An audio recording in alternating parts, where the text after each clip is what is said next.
Boa noite, pessoal.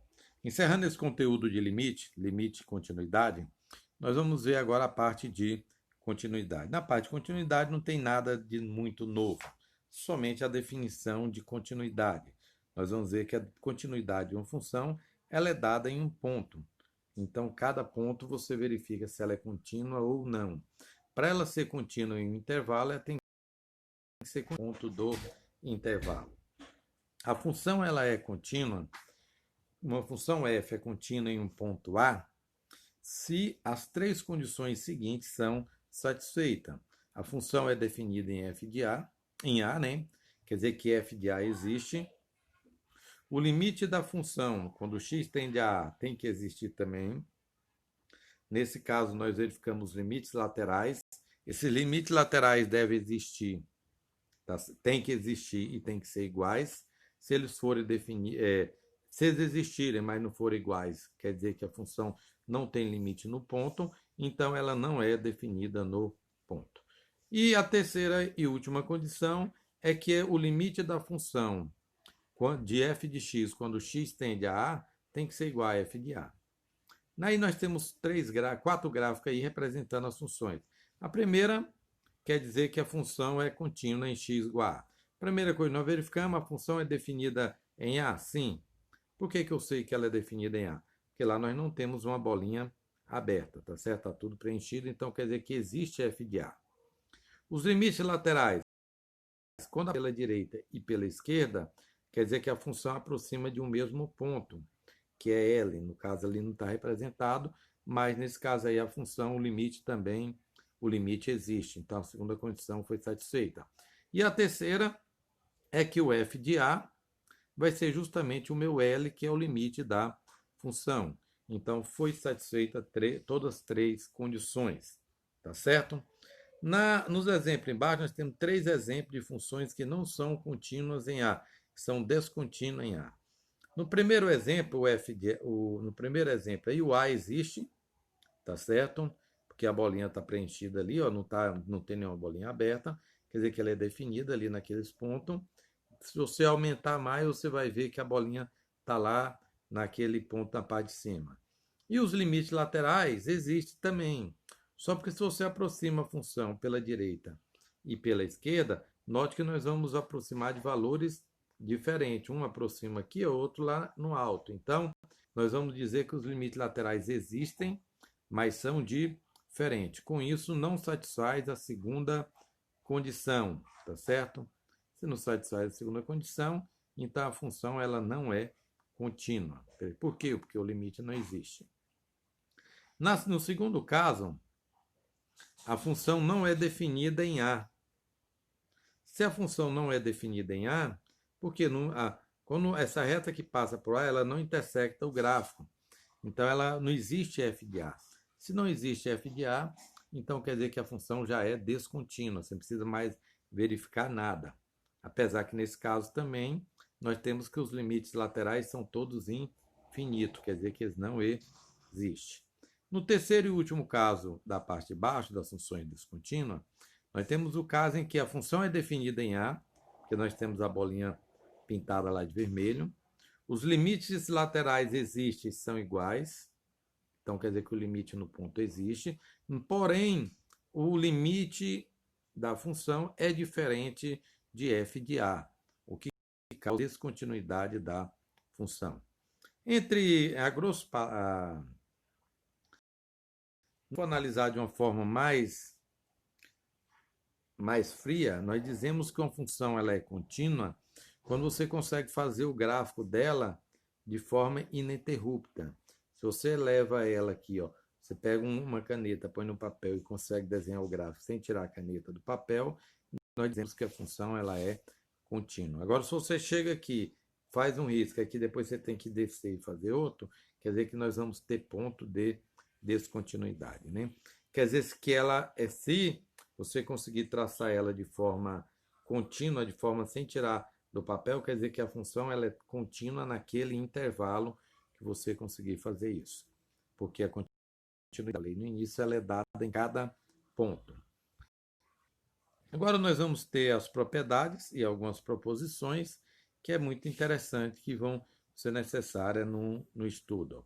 Primeiras propriedades. Se eu tenho duas funções f e g que são contínuas em um ponto A, nós dizemos que a soma, a diferença, o produto e o quociente delas também são contínuos em A.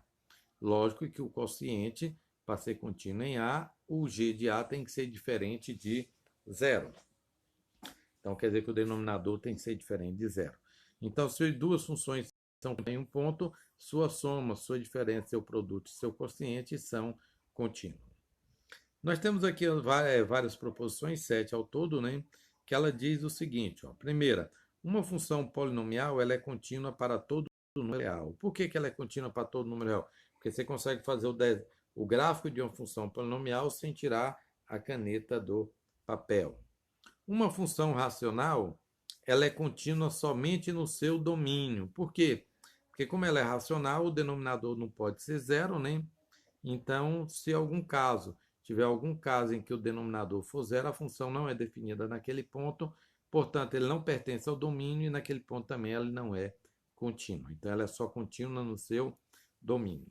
As funções seno e cosseno são contínuas em todos os números reais, assim como a função exponencial, função cossenoide, o senoide, e a função exponencial, que é aquela curva que você traça ela bem simples, que é uma função exponencial, tá certo?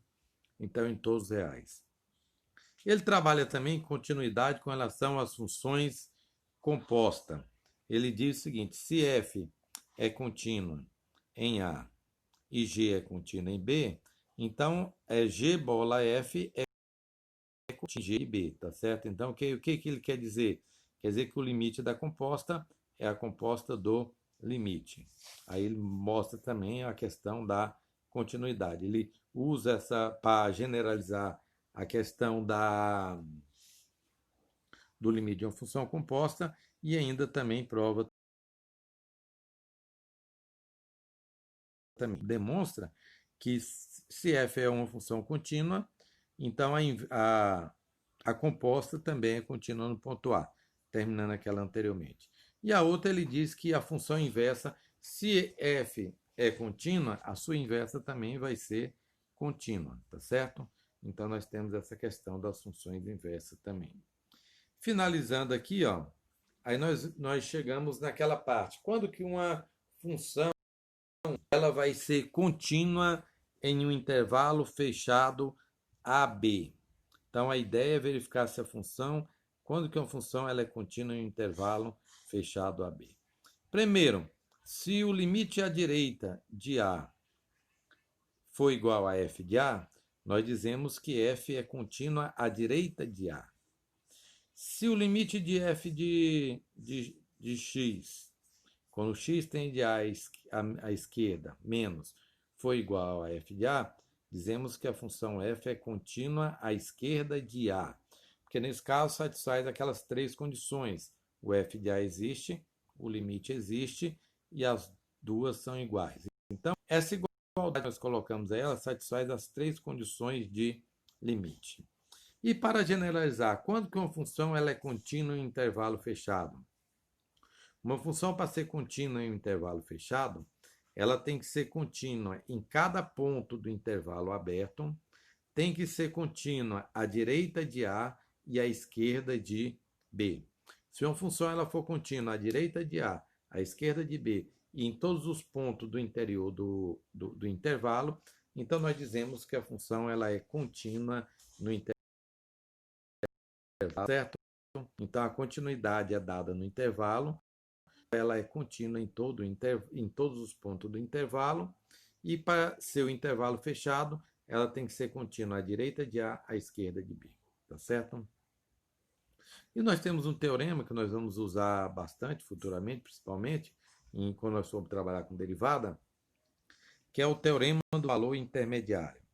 O teorema do valor intermediário ele diz o seguinte, ó, se eu tenho um intervalo fechado AB, em que uma função é contínua nele, então vai existir um valor x0 pertencente ao intervalo AB, tal que a imagem dele vai ser y0. Ou generalizando vai ser o contrário, né? Quer dizer o seguinte, se ela é contínua, nós vamos ter f de A e f de B, tá certo? Quer dizer que qualquer valor que está entre f de A e f de B vai ser imagem de o que está entre A e B. Então, se você tem, então vai existir pelo menos um x pertencente ao intervalo aberto, ao intervalo fechado, de modo que a imagem dele vai ser igual a L. Né?